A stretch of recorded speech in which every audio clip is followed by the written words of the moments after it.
Competitive exams का जो season है वो हमारे बिल्कुल सामने है।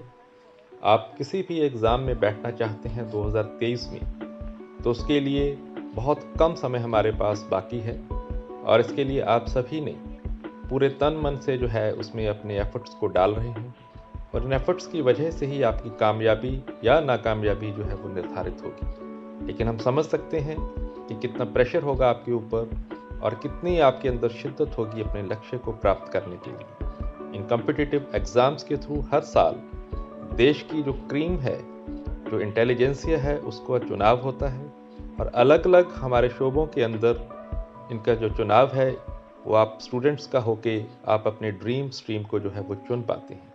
हम समझ सकते हैं कि जो आपके ड्रीम्स हैं वो आपकी आंखों में किस तरह से बसे हुए हैं, चाहे वो एनडीए हो, सीडीएस हो, नीट का एग्ज़ाम हो या फिर जेईई की परीक्षा हो या अलग-अलग परीक्षाएं जो यूपीएससी हमारे लिए जो अंकित करते हैं।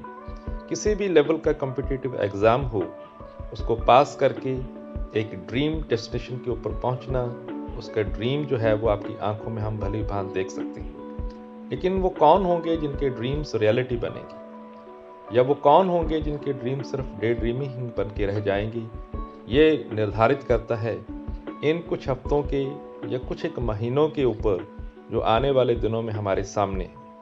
होता क्या है कि ड्रीम तो बहुत बड़ा होता है, गोल भी हम उससे बना लेते हैं, लेकिन धीरे धीरे उसके ऊपर जो हमारा फोकस है वो बिगड़ना शुरू हो जाता है।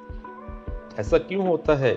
एक बड़ा ड्रीम, एक बड़ा गोल जिसके ऊपर हम बहुत एक्साइटेड होते हैं शुरू में, फिर धीरे धीरे हमें लगने लगता है कि शायद मेरी पहुंच से बाहर है। उसका एक बड़ा कारण तो ये होता है कि हम अपने ड्रीम्स को अच्छे प्लानिंग के साथ या एफर्ट बेस्ड अपने वर्क के साथ उसको जो है प्लग नहीं करते, उसको कहीं पे ऐसी ट्यूनिंग में नहीं लेके आते और फिर हमें लगता है कि शायद ये मेरे से पूरा नहीं होगा और हम अपनी स्ट्रेंथ्स के बजाय हम वीकनेसेस के ऊपर ध्यान देना शुरू कर देते हैं।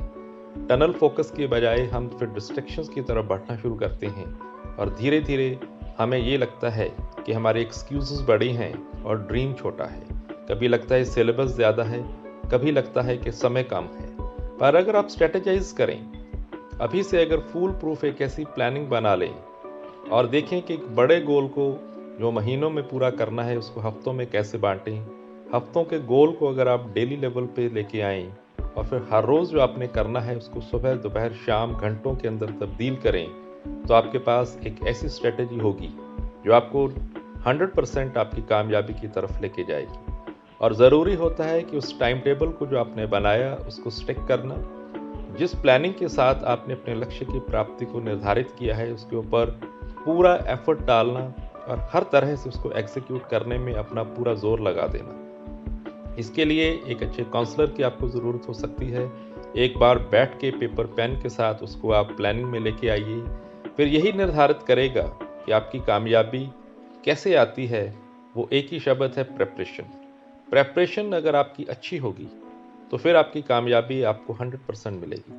उसके लिए एग्ज़ाम सिर्फ एक माध्यम होता है इस चीज़ को अंकित करने के लिए कि क्या आपकी प्रेपरेशन सही है। ऐसा कभी भी नहीं होता कि एग्ज़ाम मुश्किल या आसान होता है, होती है आपकी प्रेपरेशन। अगर अच्छी हुई तो आपको वही एग्ज़ाम आसान लगता है और अगर प्रेपरेशन सही ना हुई तो फिर हल्का एग्ज़ाम भी आपको ऐसा लगता है कि बहुत मुश्किल है। वही कैंडिडेट्स इसमें पास होते हैं, अच्छे रैंक्स हासिल करते हैं और अपने ड्रीम इंस्टीट्यूट में दाखिला ले पाते हैं।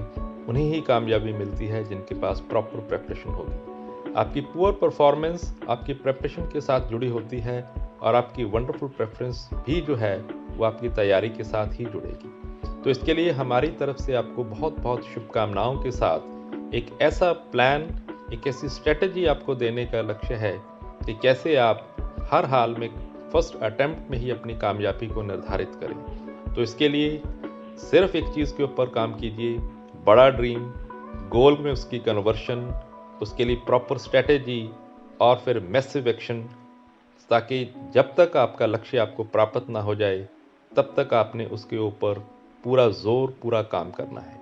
और ये चीज़ आप अपने ग्रुप के अंदर भी अगर इसे डिस्कस करें, अपने सहपाठियों के साथ भी अगर आप इसके ऊपर उनके साथ विचार करें, तो आप पाएंगे कि आप मिलकर एक बड़ी कामयाबी हासिल कर सकते हैं। धन्यवाद।